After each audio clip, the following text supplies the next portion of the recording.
Let's go. In the synagogue, many people come to the synagogue to pray. Many more people come to the synagogue also to collect tzedakah, to ask for help, right? So there's one guy comes every single day to the synagogue, always asking for help. And someone says to him, hey, if you ever win the lottery, you make it big, what are you going to do with all that money? You win $100 million, what will you do? He says, the first thing I'm going to do is I'm going to give everybody here, all other people collecting tzedakah, give each of them $10,000 so they'll all leave, so I can stay here by myself. Tomorrow night is the anniversary of the passing of the previous Lubavitcher Rebbe. The Torah says that the body goes after the head. That means when your head goes somewhere, your body goes with him. Your body goes with your head. So in the previous Rebbe, on the day of his passing, his soul goes to a new place, and he is the tzaddik of the generation. So in his place, when his neshama goes to a higher place, it brings everyone with him. So there are lots of things that we do on a regular basis, and we never question if we could go higher and do better than we did before. We get used to a certain pattern sometimes, never change. This guy is fishing, and he catches this really big fish, and then he throws the fish back in the water, and he keeps on fishing. He takes every small fish he puts into his net, the big fishes he throws out. So someone says to him, why are you throwing out the big fish? He says, because at home I have a very small frying pan. When I have a small frying pan, I don't want to take the big fish. So it's possible to really continue a pattern and not even realize that you're in Egypt. The word Egypt in Hebrew means limitation. It's possible to never leave your limitations, to stay in the same pattern your whole life. And it's even possible to not even realize that you're experiencing, that you are affected by your limitations, to think that you're free, not even realize that that you're stuck. In the Gemara, there's a comparison of an old man to a monkey.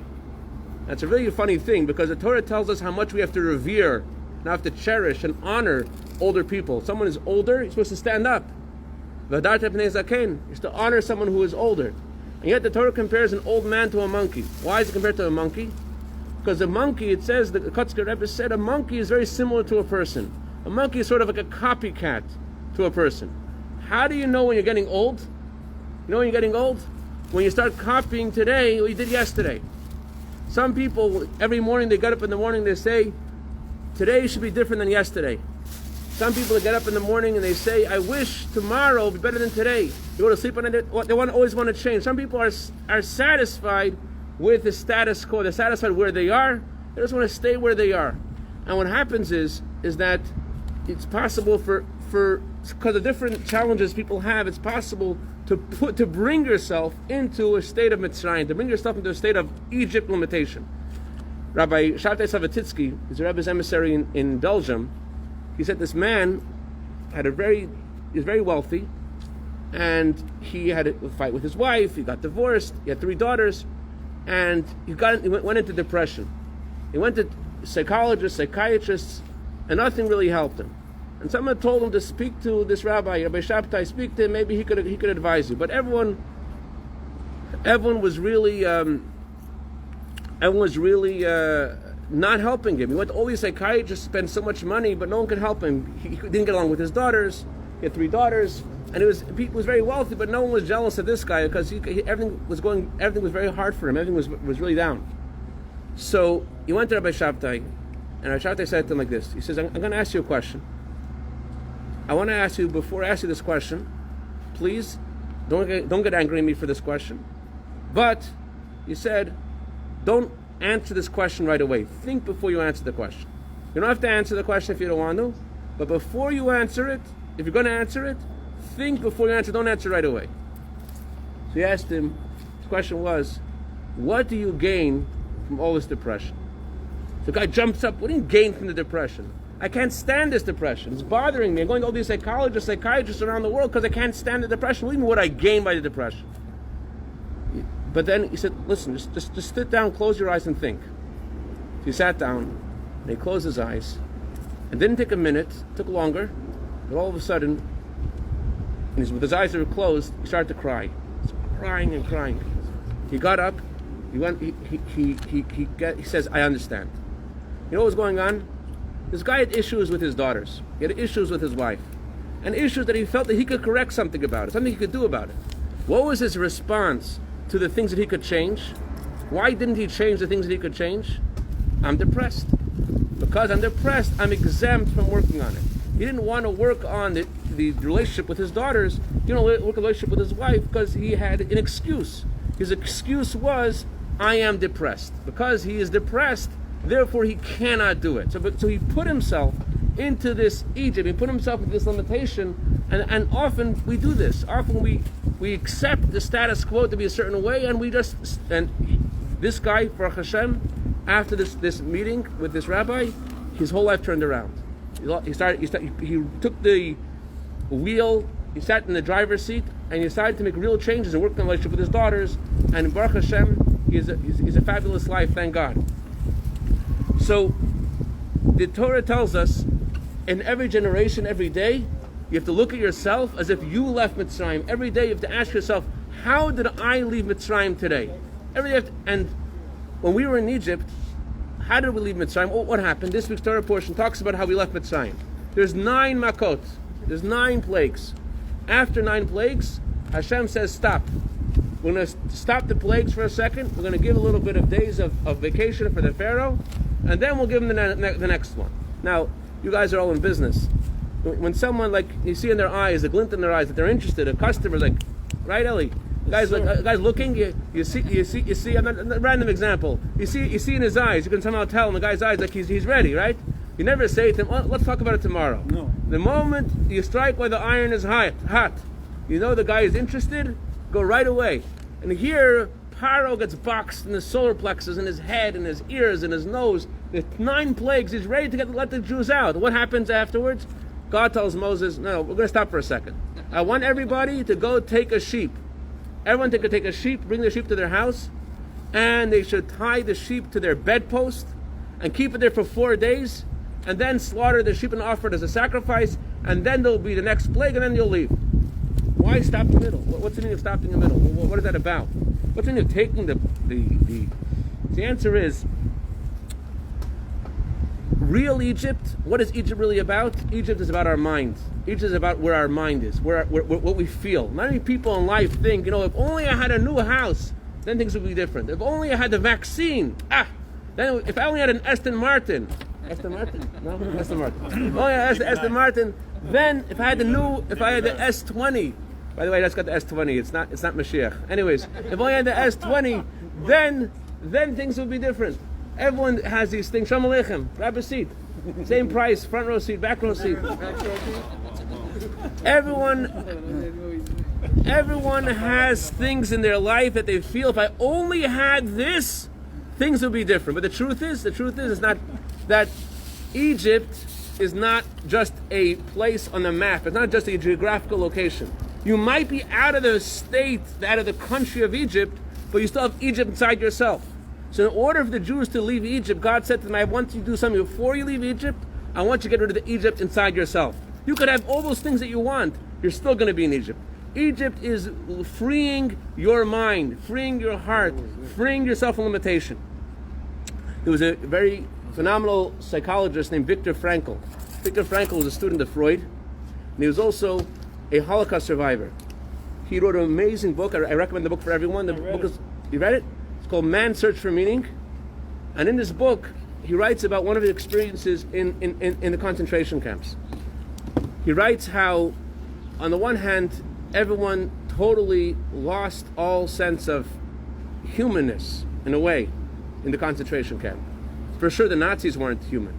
But he said there were some people, every night, they would go from bunker to bunker to encourage people, to give them their last piece of bread, a scrape of bread, a piece. They would go around, and he said he realized then, you could take everything away from a person, you could take everything away, but a person always has in him this ability to choose.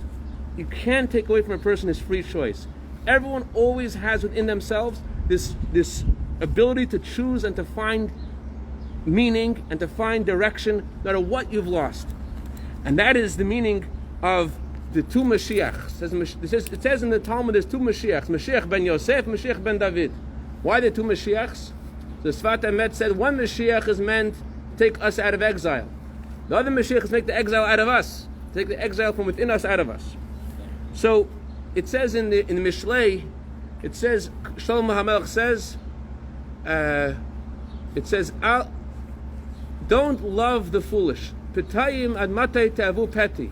Foolish people, how long will you love foolishness? Sometimes we get caught in a foolish mode, and we just stick to it. We just want to stick to that foolish thing. We know it's stupid, but we hold on to the stupid thing because we got used to it. That's Mitzrayim. Mitzrayim, you're on a certain path, and you're just stuck to it. What makes us stick to it? You know what makes us stick to it? It says in the Torah, Vayareu otanu. The Egyptians made it bad. If you look at the words literally, it means they made us bad. They made us look bad in our own eyes. Make us feel about ourselves that we're bad. When you feel about yourself that you're bad and you're worthless, you can't move. You can't go anywhere. So how do you get out of this Egypt? You feel you're stuck in a certain way, in a certain lifestyle, a certain limitation. How do you get out? So in Egypt, God told Moshe Rabbeinu, he told Moses, as long as they're going to serve idols, they'll be stuck there. They have to get rid of the idols to go out. What was the idol that everyone served then? What was the main idol?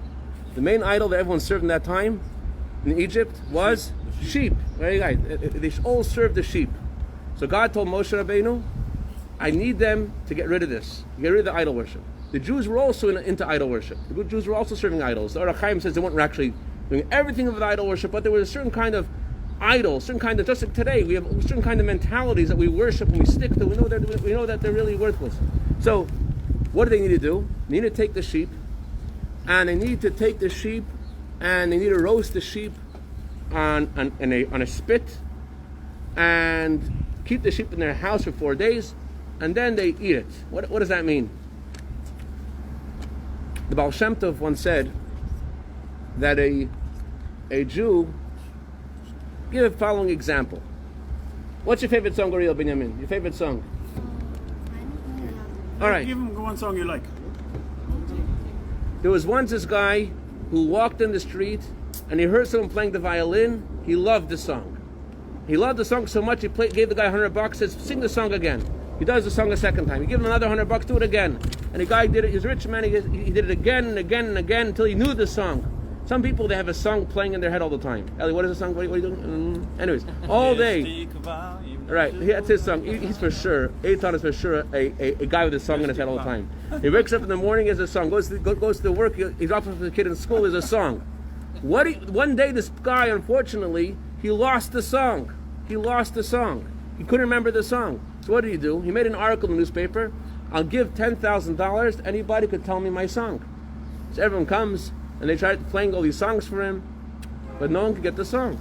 So he puts in $100,000. He says, I'll give $100,000. Now people are coming from different cities to try out, that maybe they know the song. The Baal Shem Tov said, that guy is us. In heaven, the soul has ecstasy from praying to God, from studying Torah, from kindness. In heaven, comes to this world, the animal part of us, we also have an animal soul. It tries to satisfy this yearning, this closeness to God, this song we have inside. Oh, have a phone, have a house, have a car, have this, have that. He wants to quiet us down. There's a part of us which is like fire.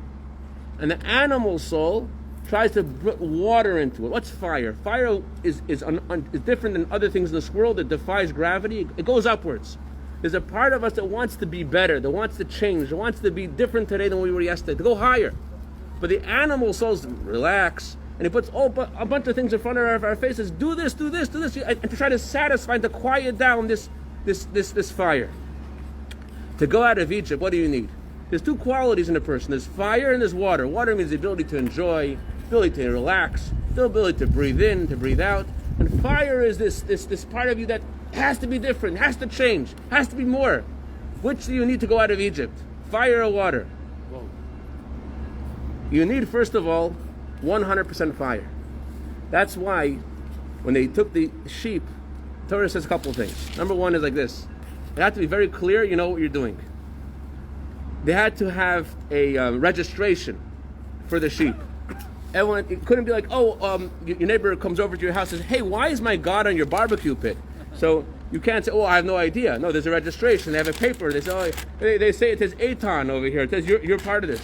Number two, they would take the sheep had to be a whole sheep. The Egyptians didn't worship sheep which had missing a leg or whatever. They only worshiped the whole sheep. Number three, they had to take the blood and put it on your doorpost. Number four, you had to have the sheep there for 4 days. So your neighbors will be asking, what in the world is going on? I hear my God in your house for 4 days. What's going on? The Jews had to have the chutzpah, the strength to say, we're going to do this. And you know what happened? The Egyptians cried bitterly because they so cherished their God that it was worse for them the sheep being roasted than all the plagues. All the plagues weren't as hard for them as seeing their God being burnt. In a similar way, people have these things we hold on to. And to let go, it seems like it's like I have a toothache. You're terrible pain in your tooth. But you know what happens when you go to the dentist? He takes the tooth out. All of a sudden, like the thing you were worried about, like, I can't get out. I'm such pain. I don't want to go to the dentist. I'm afraid that when it comes out, thank God, pain goes away. When we let go of those things that we think are so important to us, on the contrary, it's a relief. So that's the meaning of the sheep being roasted in fire. It had to be roasted in fire in a very unusual way. They had to put the spit through the whole entire body of the sheep, and the fire had to touch the sheep. You couldn't use a metal spit because the fire itself had to roast it. If there was to be a metal spit, then it would be burned by the metal as well. You had to take out of the sheep all the intestines because no moisture, can't be any moisture, to be total fire. Why? Because to get out of Egypt, what do you need to get out of Egypt? You need fire. What's the meaning of fire? You have to say, I need to change. You need to listen to that voice in yourself that says things have to be better. You can't go out of Egypt with water. But fire is only half the story. After you say to yourself, I got to change and things have to be better, you also have to have water. Because what happens if you're all fire? What happens if everything has to change? What happens if your guy says, no, it has to change? You get burnt out. So you also have to look at yourself in the mirror and be satisfied where you're up to in life. I know it's everyone wants to get back to work. I'll try to make this very brief. One more idea. When the Rebbe began his leadership of Chabad, which started right after the previous Rebbe's passing, which is tomorrow night, a group of college students came to the Rebbe. They told the Rebbe, we want to ask you a question. Before they went into the Rebbe, one of them, the Hasidim, were telling them how great the Rebbe is. The Rebbe could see one end of the world to the other. The Rebbe prophesies the future. So one of the students, a very chutzpah guy, a smart guy, he says to the Rebbe, they told us, you could do all these things, but I noticed you have a eraser on your pencil. Why is there an eraser on your pencil? If you're such a tzaddik, you can see it from one end of the world to the other, why is there an eraser on your pencil? And the Rebbe said, in exact words, something to the effect of that if you're going to be today the same way you were yesterday, it's tegnish. That's the way it's supposed to be. You have to erase what was yesterday. If Hashem gave you another day in the world, there has to be something more. That's why we always use the expression, by the way, Yirat Shamayim, fear of heaven, Yirat Shamayim. Why don't we say Yirat Hashem? Why do you say Yirat Shamayim? Shamayim is made up of two words, fire and water. You have to have both. You have to have fire, you need to go better, to change. You also have to be satisfied where you are and what you're doing. You have to realize you accomplished something. You have to recognize the accomplishment. You can't always be fire. So to get out of Egypt, you have to have the fire. That's why the sacrifice of the sheep was total fire. On the other hand, together with the fire, a person has to always look at their accomplishments and be satisfied and enjoy and say, I did something. You have to have self-confidence in yourself and to say, I went somewhere. There was a chassid. Okay, this is Mamish last story. I'll let you guys know. Mamish last one. There was a chassid who complained to the Rebbe Marash. Complained to the Marash that whenever he prays, he has all these crazy thoughts in his head. He prays, and he says, I'm not really praying to God. I have all these crazy thoughts in my head whenever I pray. The Rebbe said to him, what do you care? So what do you mean? I'm trying to pray, and I can't pray, and I have all these thoughts in my head. I start to pray, and all of a sudden I think about this, think about that. It's called in the Torah, machshavot zarot, strange thoughts. All these thoughts are strange on my head. So I said, why does it bother you? You're praying, it's good. He said, but it really bothers me. I'm not praying the way it's supposed to. He says, it bothers you? If it bothers you, that's a sign that these thoughts are really not yours. That these are just strange thoughts. They're indeed strange. Because it bothers you, that shows that this isn't really you, and this is what your prayer is about. On the one hand, the Rebbe was trying to tell him you have something good inside of you. You have to be satisfied. You have something there inside of you. On the other hand, we have to have that fire element as well. That fire and water. You got to have Mitzrayim. Number one, what you need is fire. So each of us look at ourselves. Which are we better at? Some people which are so fire, they make their whole household, their whole families, all these down because they feel so negative. Some people are all water. Oh, you say yesterday, today, tomorrow, mañana. Doesn't matter. So the Torah tells us you have to have. Hey, don't get insulted.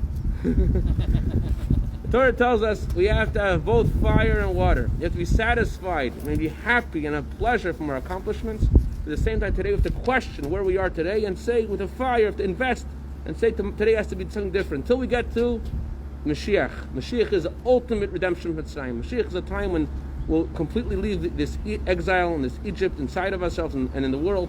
And we'll see, as the Rebbe said in his very first discourse, how Bati Lagani, Hashem's presence will be revealed in the world. The way we get there is by each of us going out of our own Mitzrayim and going a step further. L'chaim, l'chaim. Hashem should help us go out of our own Mitzrayim and to see Mashiach Tzedkeinu b'karev mamish. L'chaim, l'chaim.